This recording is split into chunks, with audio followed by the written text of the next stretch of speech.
All right, now tell the truth. Tell the truth. Some of y'all owe Philipp Grubauer an apology.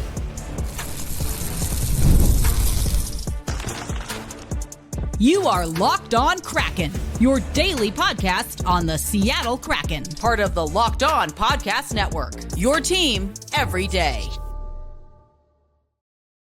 Hey, Seattle hockey fans, welcome to another episode of Locked On Kraken, part of the Locked On Podcast Network, your number one sports network.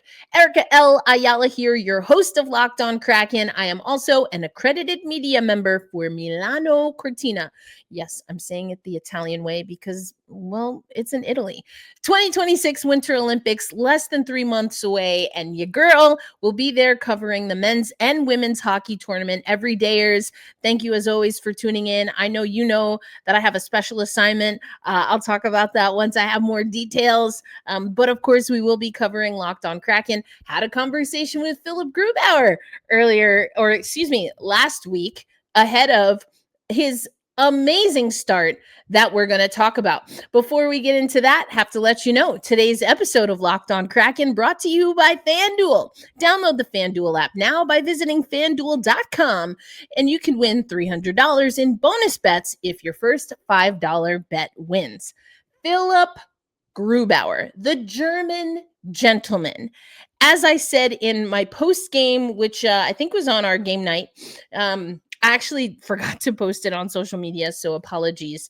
But as I mentioned, there were times this season where it seemed like Philipp Grubauer looked like the third goalie option. And he comes in to the game in relief of Matt Murray, who had an injury. We'll talk a little bit about injuries. We'll talk about Jani Nyman. I'll get into that. But right now, it's that old Gru back. Is Philipp Grubauer back? It's one game, but it was a significant game. The Seattle Kraken took on the San Jose Sharks, and they faced a barrage of shots. Philipp Grubauer himself faced 19 shots, but I tell you what, he stopped all 19 goals. And this was a fantastic, phenomenal performance from Philipp Grubauer. 40 minutes of action, and his save percentage was perfection. 19 shots faced, as I said, 19 saves. The San Jose Sharks outshot the Seattle Kraken 26-23. And again, in that second frame, San Jose with 14 shots to 10 for the Kraken. It was a great game from Philipp Grubauer. And listen, there was a lot of conversation, some people saying, is it even sustainable for the Kraken to carry three goaltenders? I kind of like the three goaltenders, especially as I have ranted on this show before. The Seattle Kraken don't have the best track record of keeping goalies healthy. We will get an update on Joey Daccord. I'll talk about that a little bit. Matt Murray also, I'll give you the most recent update that we have. But, at times I was hearing murmurs. And again, I don't want to commit to specific language because I haven't been able to validate it or confirm it with a few other people. But, my sources telling me that there were questions whether Philipp Grubauer was even, gonna be a viable option at times this season, and he has a massive performance. Let's hear from Philipp Grubauer after this game. I mean, he was the star of the game 100%. He actually didn't get the helmet after the game, which, is fine, but he was your official first star. I was in the building for that game Saturday. I was actually, some people I know saw me on the press bridge, I was practicing my my play-by-play, which I'll do every once in a while during a Kraken game, just to get the feel, the vibes of the game. So I was practicing calling this game, and it was a lot of fun to call this comeback from Philipp Grubauer, or what seemed to be like a comeback, the return of Philipp Grubauer. Turned away all 19 shots, he prevented 2.3 more goals than he should have based on shot quality he faced. This is his second quality start of the season per Allison Lucan and her instant analysis.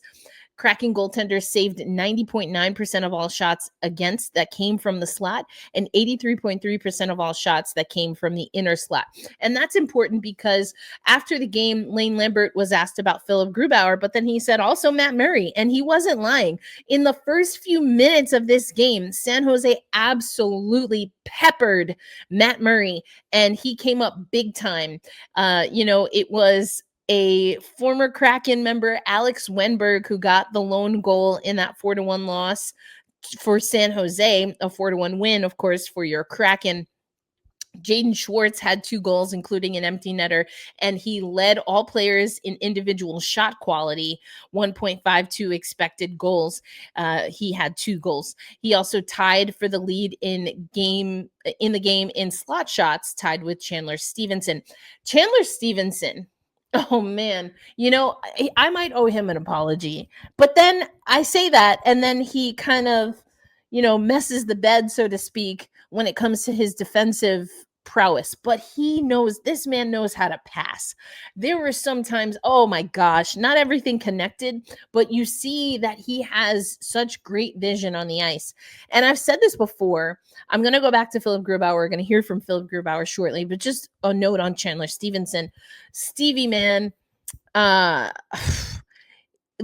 question with him, as I'm learning his game a little bit better, and I think he's getting more comfortable with the Kraken as well, it's just, is his offensive upside enough to deal with some of the defensive blunders? The Kraken seem to think so, because there are other people who defensively maybe don't always do what the team wants or needs that are not seeing the lineup. I actually had an entire episode where I focused first on Jani Nyman. That was before Saturday's game, where, of course, he returned to the lineup. Had some technical difficulties, so wasn't able to post that. I'm going to repurpose some of that on today's episode because still some valid questions. I did ask Lane Lambert about Jani Nyman, and we'll talk about why this game, it was a return, but maybe not the best showing of his capabilities, but we'll get into that in the next segment. Mason Marchment led all Kraken skaters 5-on-5 shot attempts, 5, and was part of Seattle's most offensively effective line with Beniers and Eberle. So we've talked about this before. Line changes are happening, trying to get some traction offensively. Again today at practice, Lane Lambert talked about, we're doing some good things. Yes, we're getting multiple goals, and that doesn't mean that we're where we need to be offensively. So you're starting to see some gains here, but there's still some buttons that this team wants to press. And it's going to be interesting to talk about that. Tomorrow's a game day, so we'll get into that a little bit more. Puck ozone time, 44% for San Jose, and you could tell at certain stretches of time, that's the second part of the first period, parts of this. Like, honestly, there were pockets where San Jose looked like the more lethal, dangerous team, but the Kraken were able to get a win again because of goaltending. And goaltending saving the Kraken, not something that we're unfamiliar with. It's just been a while since we've seen the goaltender that saves the Kraken be Philipp Grubauer. Speaking of the German gentleman, here's what he had to say post-game. You take it, or I personally take it situation by situation. Obviously, sometimes you get a little bit more lucky than other nights. I think that breakaway where they reviewed it, right, it could have gone one way or another. If there's a slight push from the D, it's a different story, right? Like, then they score on the breakaway. I had a couple situations where they sling the puck right across. It hits a guy in the shin pads or something like that, right? So, sometimes you got to get lucky, and there's not like a moment like, oh wow, like, and now I feel it. It's make the save, give the puck back. Next shot is coming up.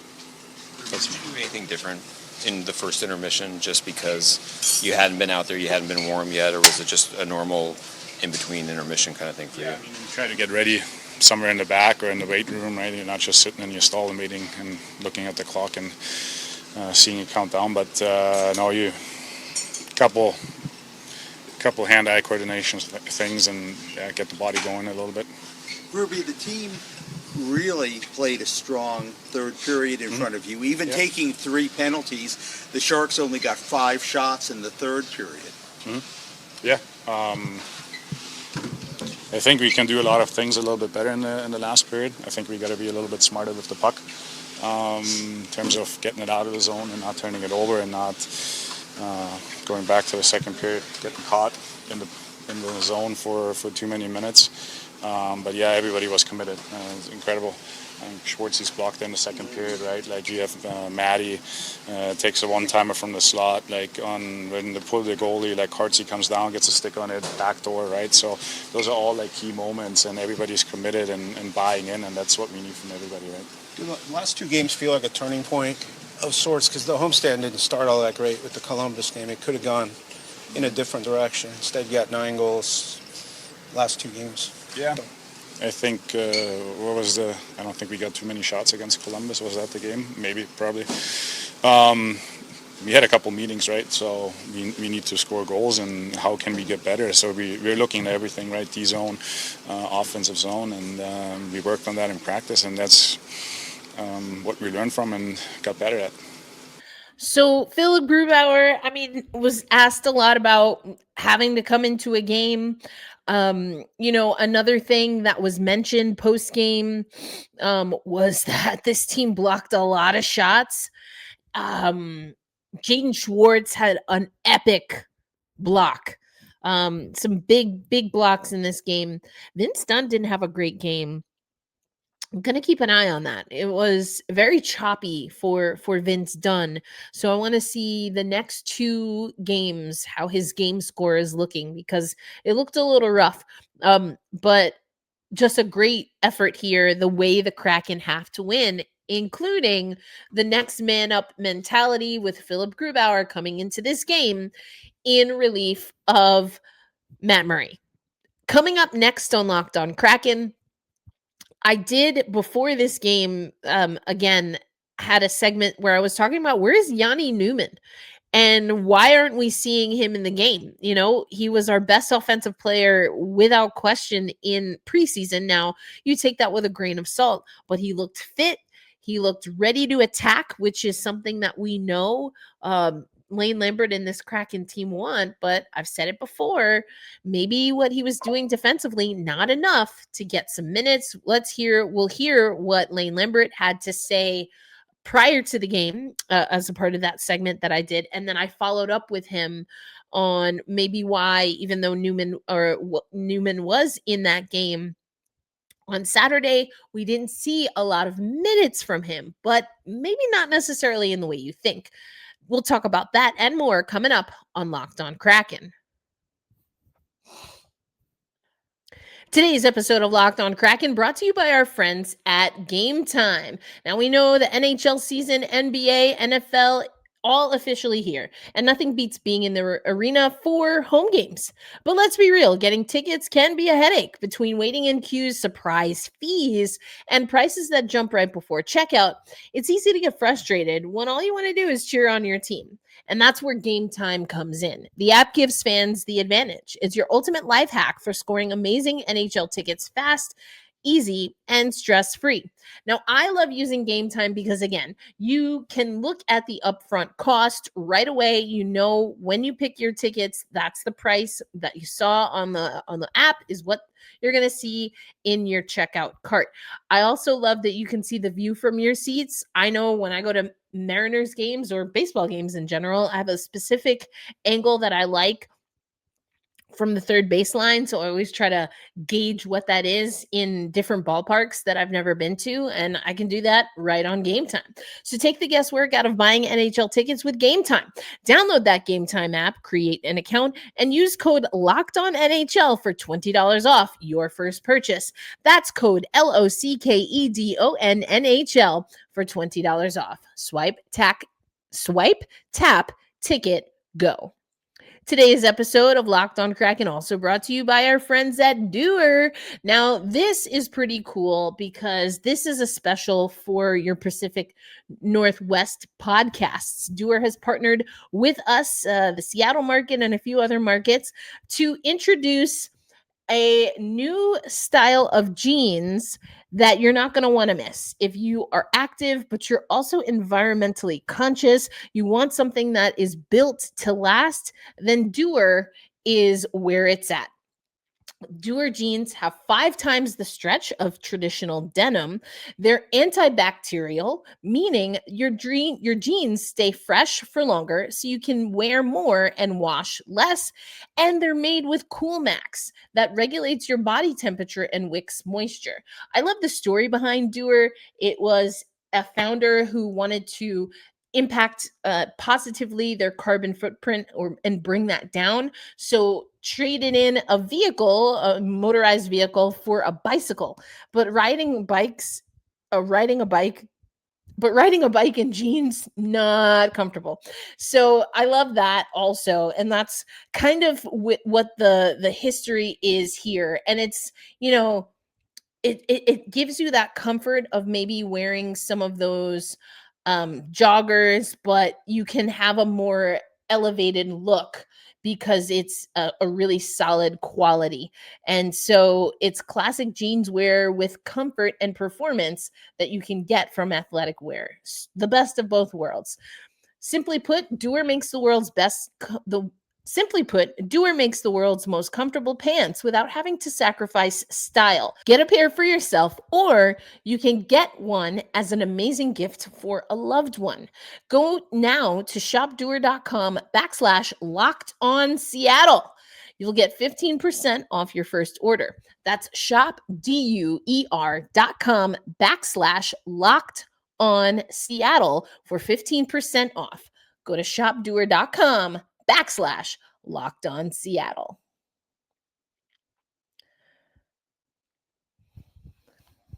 Everydayers, audio listeners, and YouTube viewers, thank you as always for tuning in to Locked On Kraken. Whether we're your first listen of the day, your midday listen, or your late night listen, we appreciate you. If you're not already, make sure you're following Locked On Kraken on social media. We've been doing much better at posting on all platforms. Shout out to Joe Dabney for helping out there. And a reminder that we have Ava Wood helping us with our Seattle Torrent coverage. Once a week, Ava will join the podcast and we will talk all things Torrent and PWHL, or women's hockey overall. On the last episode, Ava and I broke down the projected lines. Now, of course, we've already seen 2 preseason games from the Seattle Torrent against the team that they're going to play in their first ever regular season game this Friday. That's your Seattle Torrent versus the Vancouver Golden Eyes. And we've talked about this on the show before, but shout out to the Women's Pro Hockey Seattle Vancouver bus. They are sold out. 100 fans hopping on there. I think Ava is one of them. So it's going to be a good time. Let's get back, though, to this conversation about Jani Nyman. Now, again, we did see him in the game on Saturday. His minutes were a little bit depleted and diminished, but we'll get into that as well. I wasn't able to post this in time to be a full episode, but I really wanted to get to this because Jani is such an interesting young player that we're really not seeing, even though this is a Kraken team that says they want more offense. And from what we saw from Jani Nyman last season and in preseason, he can produce offense. So what gives? Well, Lane Lambert has been asked and has talked about Jani Nyman in the last handful of days. Here's what he said prior to Saturday, and then also I'll play a clip of me asking Lane Lambert after Saturday's game what he thought about Newman. We'll talk, or you'll hear these clips, and then I'll come back and give you my thoughts on Jani from Saturday. Lane Lambert has been switching up the Kraken lines, looking for an offensive spark. So why is Jani Nyman still a healthy scratch? Where's Jani? Where's Jani Nyman? Well, he is with the Seattle Kraken team. He was at morning skate earlier today. I didn't get a hold of him. I was talking to Brandon Montour, and we are supposed to talk to Ben Myers, just a little bit of a scheduling conflict today. But so I didn't get to speak to Jani, but probably going to have to add him to my list. As far as I know, he's healthy. He's practicing. He was at the optional practice the other day, as well as morning skate today. So what's the deal? He was our best offensive player in preseason by a lot, has a scoring touch. He slimmed down. He also got more muscular to have a more hockey fit body. And the youngster is not playing under Lane Lambert. And I have talked about this before, but I thought it was a great time to re-up on this topic because the answer is pretty simple. Now, you might not like the answer, but as far as I can tell, and I've talked about this on the show, again, everydayers, you know that I've talked about this before, it's that Jani Nyman isn't getting it done defensively. That's one of the key things for this Lane Lambert program right now. His system requires, it demands defensive excellence from the whole unit. And I spoke to Brandon Montour a little bit about that. We'll have that clip on a later episode. But again, if you're not already subscribed, you better subscribe to our social media, YouTube, hit the notifications on YouTube, because some of these clips that I usually will put on the channel, I'm going to start migrating those to social media first. And eventually, some of these clips will be part of the offerings that we have in our Everydayers membership club. I've been teasing that. It's coming. We have more details coming for you next month, but I just want you prepared. Save those coins. And also, let me know in the chat or on social media, are there certain things that you would want from a membership club? We've tried the texting. That will be a part of it. We've had mixed results there, but we'll have access to, a special channel dedicated to Locked on Kraken. If you pay into the membership, you'll also have access to other sports or team-specific channels. So lots of really good stuff. But in the meantime, get all the extras on social media. Jani Nyman, defensively, I think Lane Lambert sees him as a liability.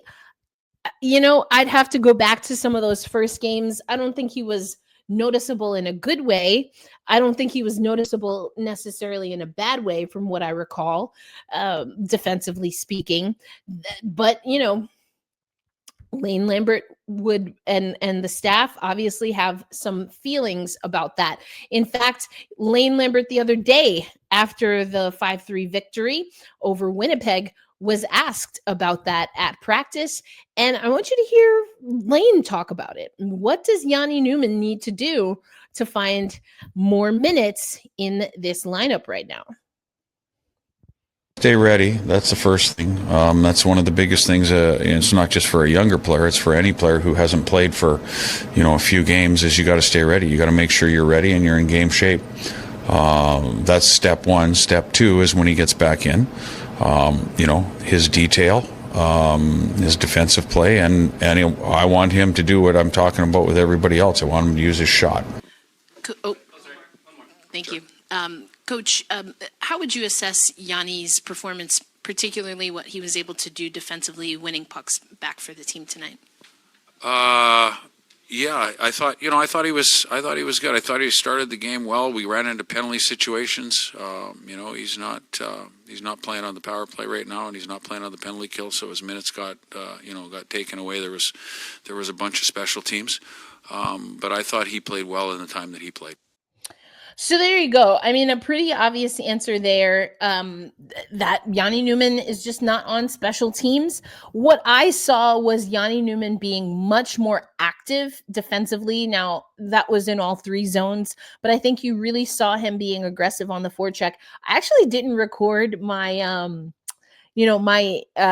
kind of practice, my play-by-play practice, but let me know in the comments. I told you we've got a new membership coming, a new membership tier, 2 technically coming, and I think I might need to start recording these and posting them as bonus content. Is that something that you'd like to hear me giving my take on Kraken games? Let me know in the comments. But one of the things that as I was observing the game, I thought especially early, he was super aggressive, super active.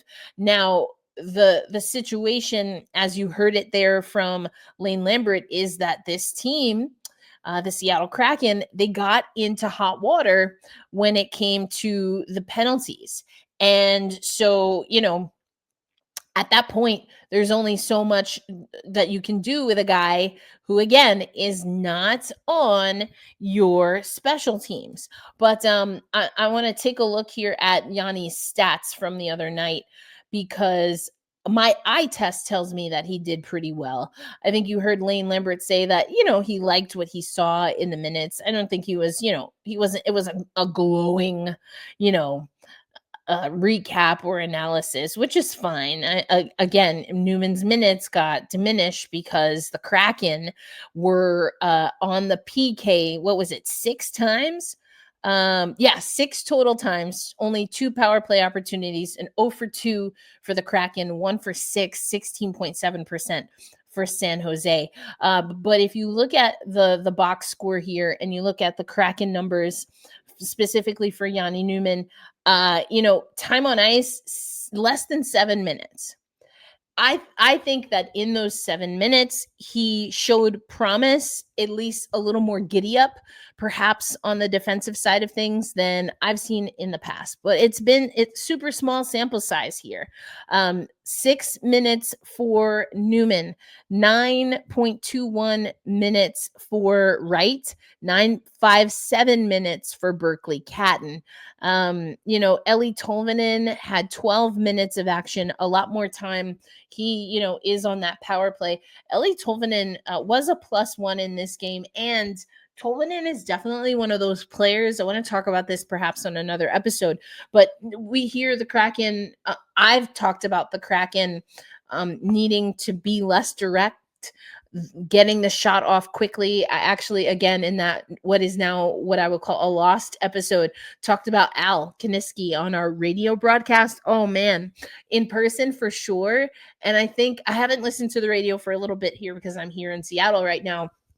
But he if you want to burn Al's grits, talk to him about the lack of quick shot release from certain Kraken players. And Tolvanen at times looks that way to me.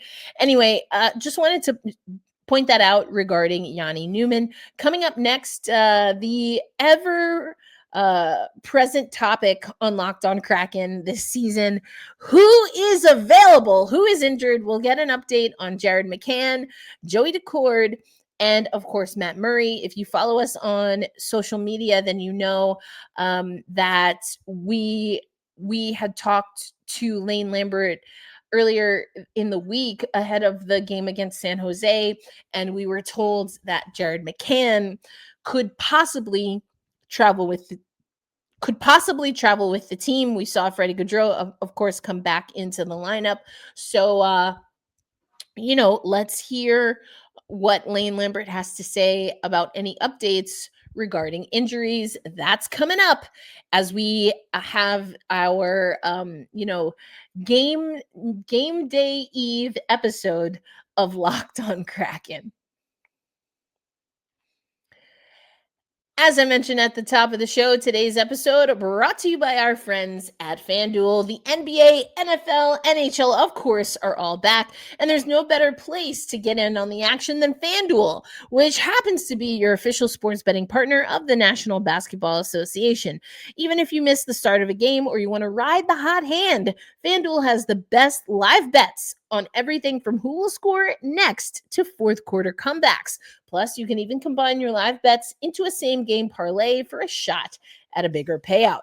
It keeps every game exciting, especially when your team's making a late push. Kraken knows something about that. Right now, FanDuel is giving new customers $300 in bonus bets when your first $5 bet wins. So head to FanDuel to sign up and play your game with FanDuel, the official sports betting partner of the NBA.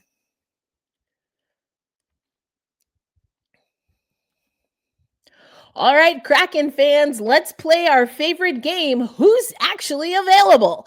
Well, according to the updated game notes that we got ahead of tomorrow's game in Detroit, the following players are on injured reserve. Jared McCann, lower body. He's been out for 13 games. Joey Daccord, upper body. He's been out for 5.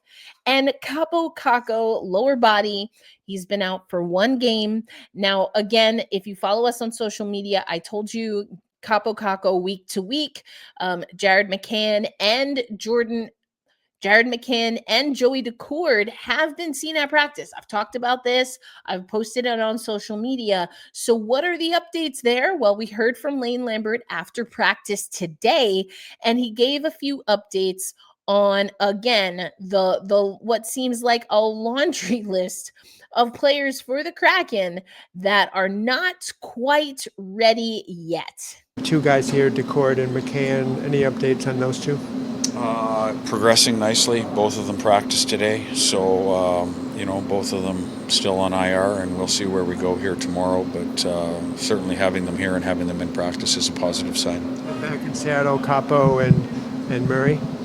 Yeah, Capo's still week to week, and Murray is being evaluated. We don't have an update on him until we get a little bit more information.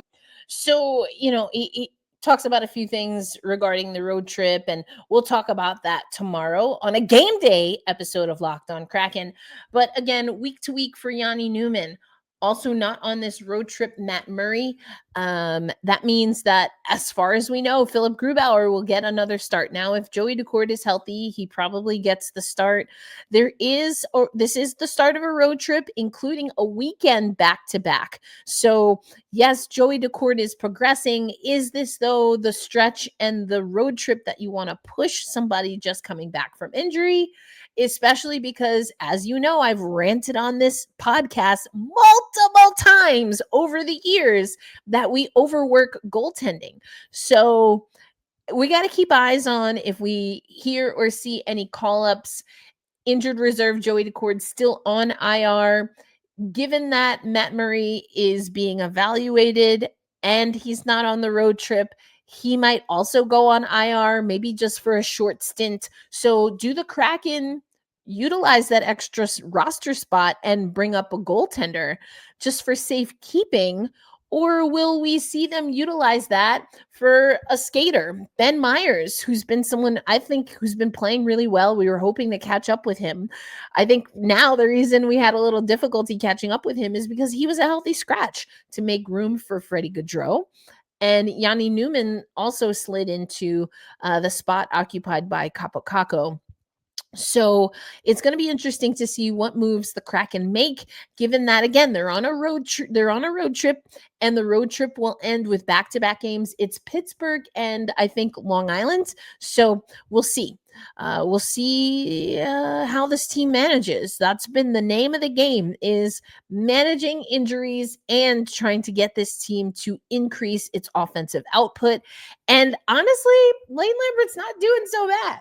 This is a steeled man. He knows what he wants, and he will not accept anything less than at least the pursuit of that. He can tolerate if you don't reach it, but if you don't try, maybe not so much.